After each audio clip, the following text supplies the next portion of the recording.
Assalamualaikum warahmatullahi wabarakatuh.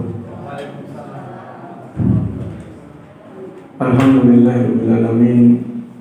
Wassalatu wassalamu ala asyrafil anbiya'i wal mursalin wa ala alihi wa ashabihi wa man tabi'ahum bi ihsanin ila yaumil amma ba'd. Para hadirin kaum muslimin dan muslimah yang dimuliakan Allah Subhanahu wa taala. Alhamdulillah pada pagi hari ini kita masih diberikan kemudahan, diberikan taufik dan pertolongan oleh Allah Subhanahu wa taala untuk melaksanakan salah satu ibadah yang sangat agung, yaitu talabul ilm dan menuntut ilmu. Semoga Allah Subhanahu wa taala menganugerahkan kepada kita ilmu yang bermanfaat dan menjauhkan kita, melindungi kita dari ilmu yang tidak bermanfaat. Kita melanjutkan pembahasan dari kitab Al-Kabair, yaitu dosa-dosa besar. Sebuah kitab yang disusun, yang ditulis oleh Al-Imam Adz-Dzahabi rahimahullahu ta'ala. Pada kesempatan pagi hari ini kita akan membahas dosa besar yang ke-14, syurbul khamri wa illam yuskir minhu, yaitu diharamkannya mengkonsumsi minuman keras atau khamr walaupun tidak sampai memabukkan.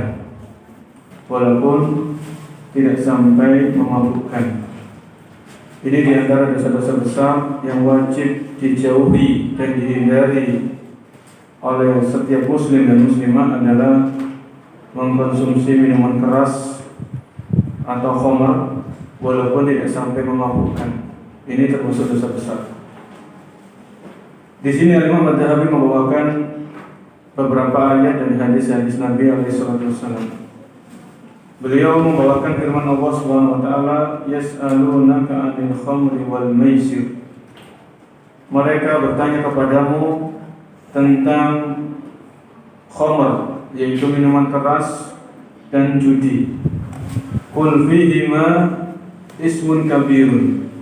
Katakan bahwasanya di dalam keduanya di sini apa? Khamr dan judi itu adalah ada dosa yang besar. Ya. Dalam ayat ini Allah mengabarkan bahwasanya dalam judi dan miras, dan judi itu ada ismun kabirun, yaitu ada dosa yang besar. Kemudian disebutkan dalam buku ini juga firman Allah Subhanahu wa taala, "Ya ayyuhalladzina amanu innamal khamru wal maisir wal ansab wal azlamu rijsun min amali syaitani fajtanibuh." Wahai orang-orang yang beriman, sesungguhnya khamr, kemudian judi, kemudian mengundi nasib dengan anak panah, itu adalah sesuatu yang diharamkan. Min amali syaitan, dan termasuk perbuatan syaitan, fajtanibuh, maka jauhilah. Dua ayat ini para jemaah memberikan penjelasan kepada kita tentang haramnya khamr.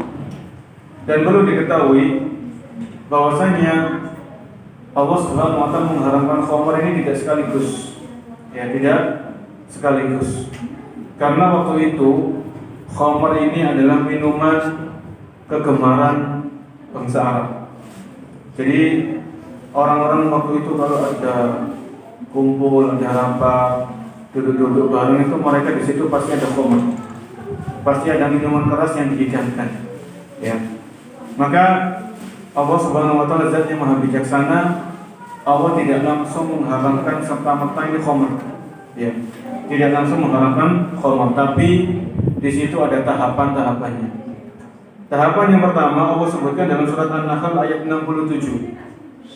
Surat An-Nahl ayat 67. Bisa dilihat di Google ya, An-Nahl 67. Supaya kita menyimaknya cepat, enggak usah nyari-nyari lama-lama di mushaf. Bisa diketik An-Nahl 67. Allah berfirman, "Wa min samaratin nakhili wal a'nabi tattakhiduna minhu sakara wa rizqan hasana. Inna fi dzalika laayat liqaumin yaqilun." Dan dari buah kurma dan anggur kamu buat minuman yang memabukkan. Ya, tattakhiduna minhu apa? Sakaron wa rizqan hasan. Jadi dalam ayat ini Allah tidak menyinggung tentang haramnya khamr. Tapi Allah menyebutkan bahwasanya di antara yang kalian minum adalah minuman yang apa? Memabukkan. Ya, tattakhiduna minhu sakaron. Jadi dalam ini ayat yang pertama yang berbicara tentang khamr. Di sini Allah tidak memberikan penjelasan tentang haramnya khamr. Kemudian di ayat Al-Baqarah 219. Ya. Al-Baqarah 219.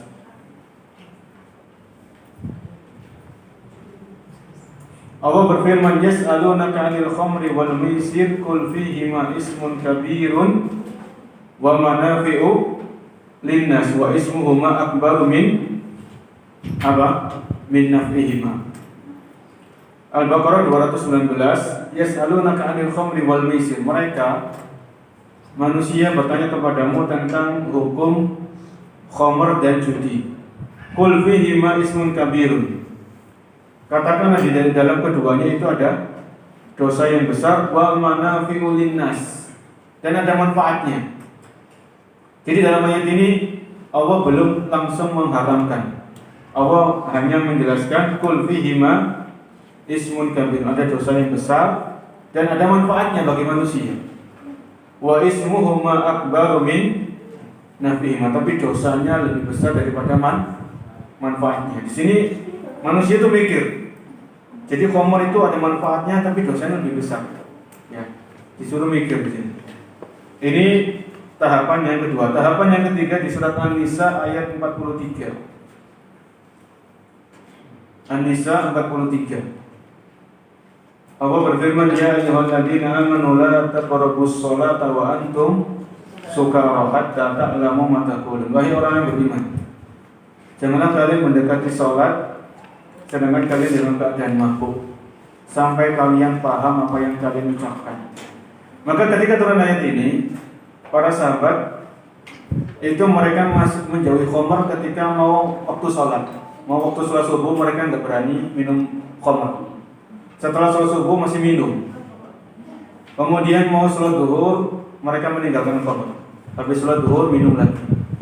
Ya, dari ketika turun ayat ini masih meminimalisir, jadi mengurangi intensitas untuk minum khamr. Ya. Baru setelah turun Al-Maidah ayat 90 sebagaimana disebutkan dalam Al-Madhabi ayat 90 sampai 91, ya ayyuhalladzina amanu innamal khamru wal maisir wal ansabu wal azlamu rijsun. Baru di sini langsung jelas dan tegas dan gamblang tentang pengharaman khamr. Ketika turun ayat ini Al-Maidah ayat 90, maka ketika itu para sahabat masih menyimpan bejana-bejana teko yang masih berisi khamr. Ketika turun ayat ini langsung para sahabat itu menumpahkan semua bejana-bejana yang masih berisi khamr, karena sudah tegas pengharaman khamr dari Allah Subhanahu wa ta'ala. Jadi ini tadi kata para ulama tentang pengharaman khamr ini secara bertahap, tidak sekaligus, karena memang waktu itu khamr ini adalah minuman favorit ya, minuman kebanggaan bangsa Arab. Jadi ada 4 ayat, An-Nahl ayat 67, Al-Baqarah 219, An-Nisa 43, Al-Maidah ayat 90. Ya. Ini diantara dalil yang dibawakan oleh Al-Imam Adz-Dzahabi tentang haramnya khamr, dan termasuk dosa besar adalah mengkonsumsi khamr. Wasabata Ibn Abbas radhiyallahu anhu qala lamma nazala tahrimul khamri ma syashaharatu ba'du min al-ba'din qalu hurrimatul khamru wa ju'ilat adlan lisyirki. Ya.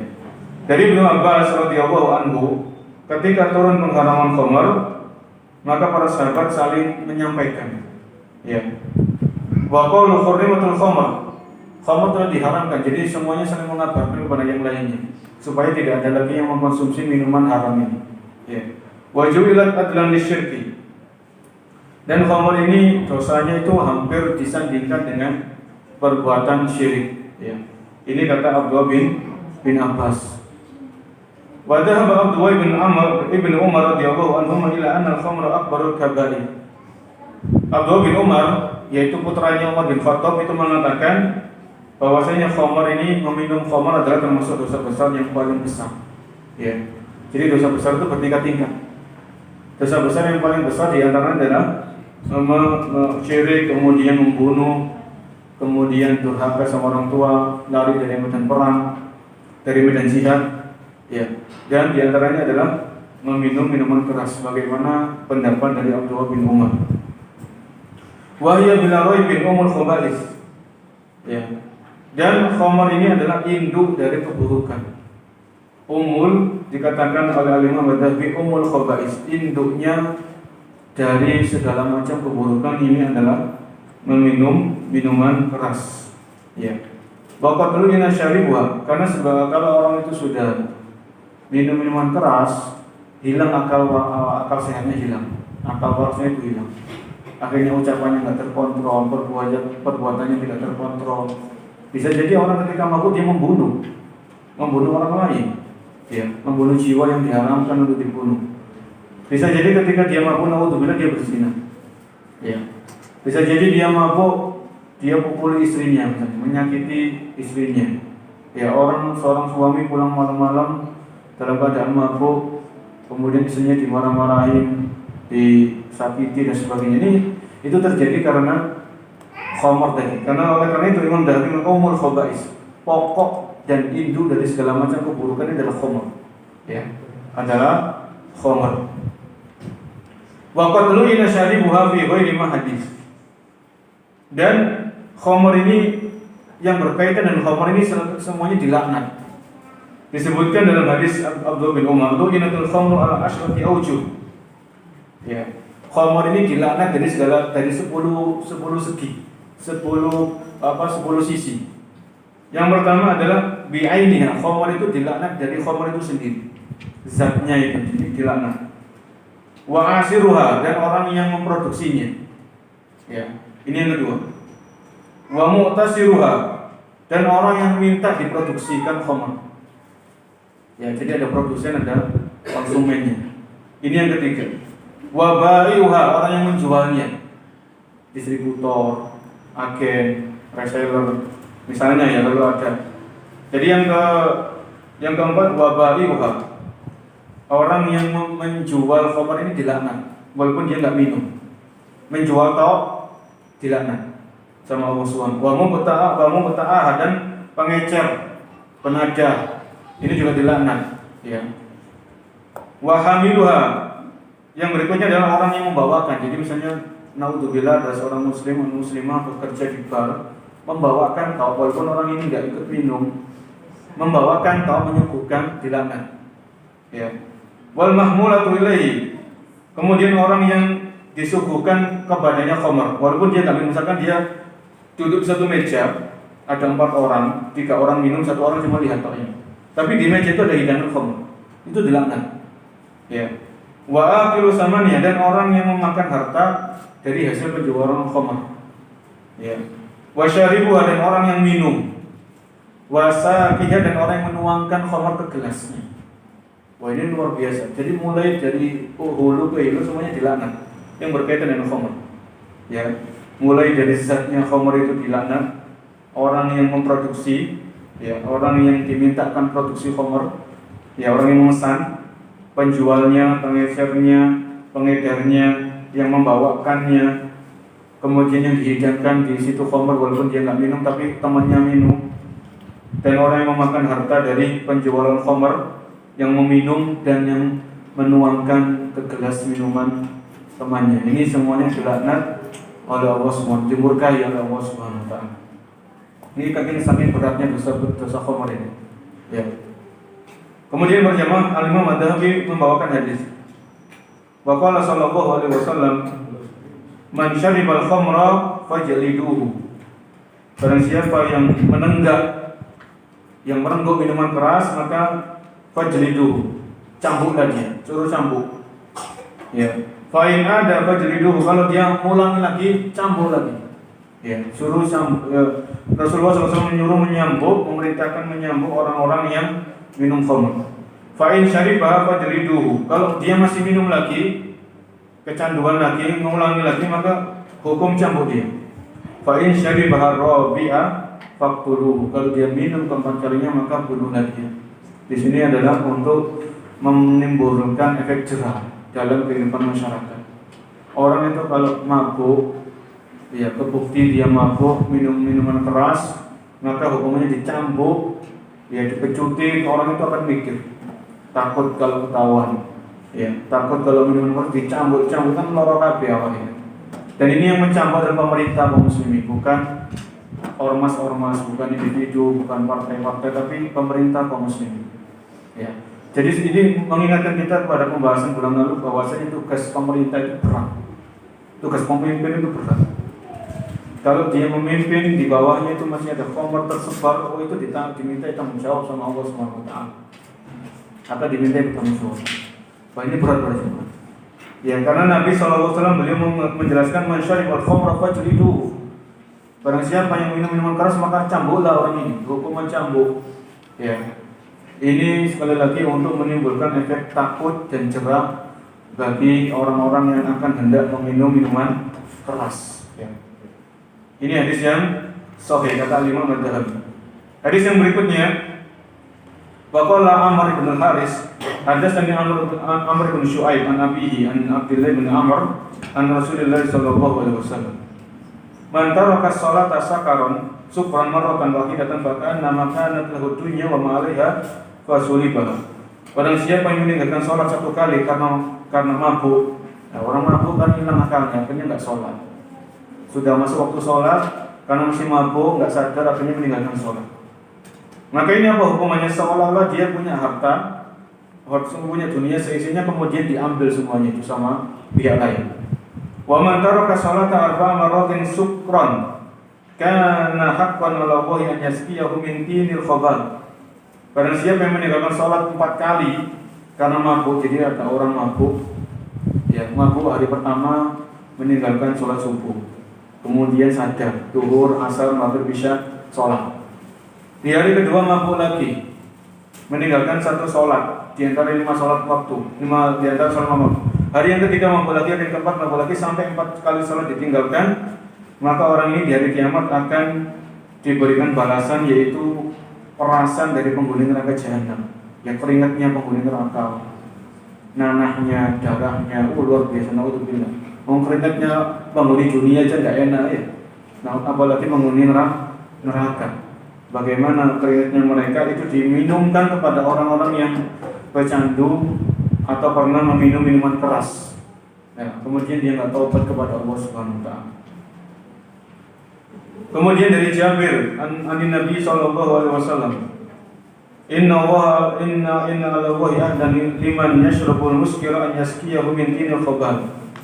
Sesungguhnya Allah berjanji kepada orang-orang akan memberikan hukuman kepada orang-orang yang minum minuman keras di hari kiamat, akan diberikan minum dari, yaitu tadi araqu ahli nar, keringatnya ahli neraka, ya usaratu ahli nar. Ini hadis riwayat Muslim, ya. Jadi balasan sesuai dengan perbuatan. Ketika orang itu mabuk, minum minuman keras, dia merasakan kelezatan yang semu, ya, kelezatan yang sementara. Di akhirat nanti dia mendapatkan balasan yang mengerikan, yaitu azab berupa minuman dari keringatnya ahli neraka. Semuanya diminum. Ini berat ini. Kemudian waqala alaihi salatu wassalam, dan Nabi sallallahu alaihi wasallam bersabda, man syaribal khamra fid dunya hurimaha fil akhirah. Ya, barang siapa yang pernah meminum minuman keras di dunia, maka dia tidak akan minum minuman keras di mana? Di akhirat. Ya, karena di dalam surga itu nanti ada sungai yang berisi khamr. Nanti kita disebutkan dalam surat Muhammad, ya. Anharum min labanin, yang disebutkan dalam surat Muhammad. Para jamaah bisa mengecek surat Muhammad ayat 15. Masalul jannati allati wu'idal muttaqun fiha anharum min ma'in ghairi asin wa anharum min labanin lam yataghayyar ta'muhu wa anharum min khamrin ladzatin lisyaribin.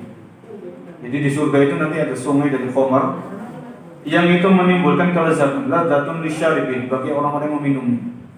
Ya. Jadi di antara kenikmatan surga itu adanya sungai dari khamar, dan beda ya, khamarnya di surga dengan khamar dunia ini beda. Walaupun namanya sama tapi hakikatnya beda. Ya.